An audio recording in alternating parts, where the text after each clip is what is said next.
Shalom sahabat inspirasi, pada saat ini saya akan menyampaikan sebuah perenungan dengan tema derita penyalipan.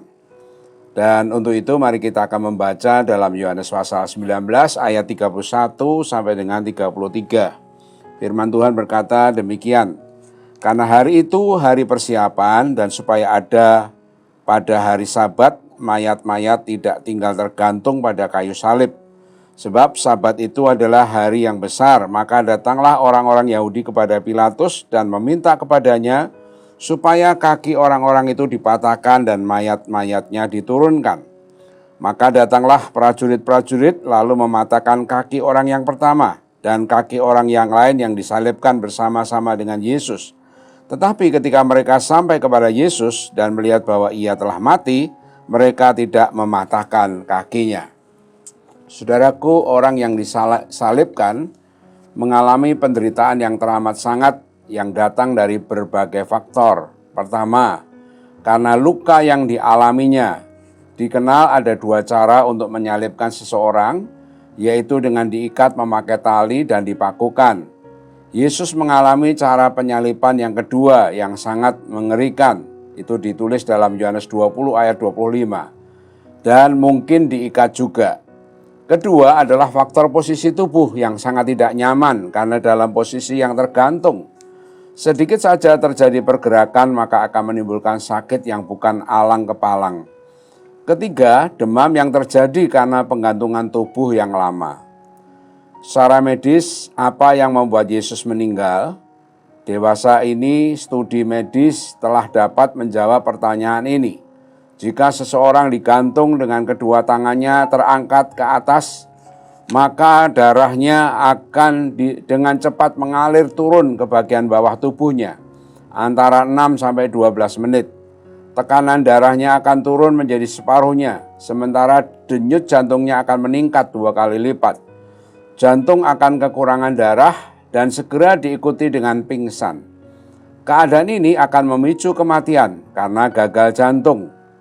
Umumnya orang yang disalibkan tidak akan mati dalam 2 atau 3 hari. Itulah sebabnya kematian mereka dipercepat dengan apa yang disebut sebagai pematahan kaki. Kadang-kadang dibuat juga perapian di bawah salib untuk mengasapi orang yang disalibkan sehingga ia tercekik karena tidak dapat memperoleh udara segar. Yesus tidak sempat dipatahkan kakinya karena ia telah mati terlebih dahulu. Hal ini langsung mematahkan pendapat orang-orang yang mengatakan bahwa Yesus tidak mati ketika ia disalibkan, tetapi ia mati tua di Kashmir, India Utara.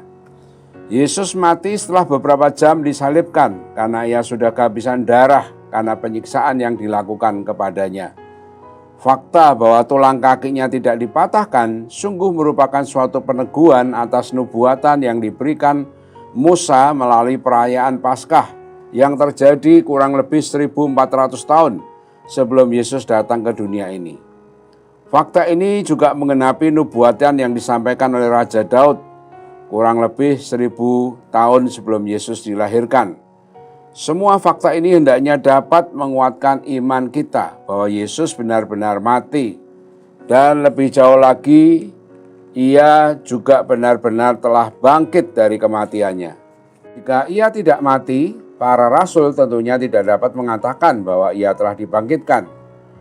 Sebab yang sangat penting telah kusampaikan kepadamu, yaitu apa yang telah kuterima sendiri, ialah bahwa Kristus telah mati karena dosa-dosa kita, sesuai dengan kitab suci, bahwa ia telah dikuburkan dan bahwa ia telah dibangkitkan pada hari yang ketiga sesuai dengan kitab suci. 1 Korintus 15 ayat 3 dan 4. Kata inspirasi hari ini, penderitaan yang luar biasa yang dialami Yesus menyatakan betapa besarnya ia mengasihi kita. Mari kita akan berdoa. Tuhan, kami mengucap syukur karena kami di hari raya Paskah ini boleh mengingat akan derita penyalipan Tuhan. Betapa Engkau mengalami penderitaan yang luar biasa, semuanya itu Tuhan kerjakan dengan rela karena Engkau mengasihi kami dan supaya kami memperoleh keselamatan. Dalam nama Tuhan Yesus kami berdoa bersyukur. Amin.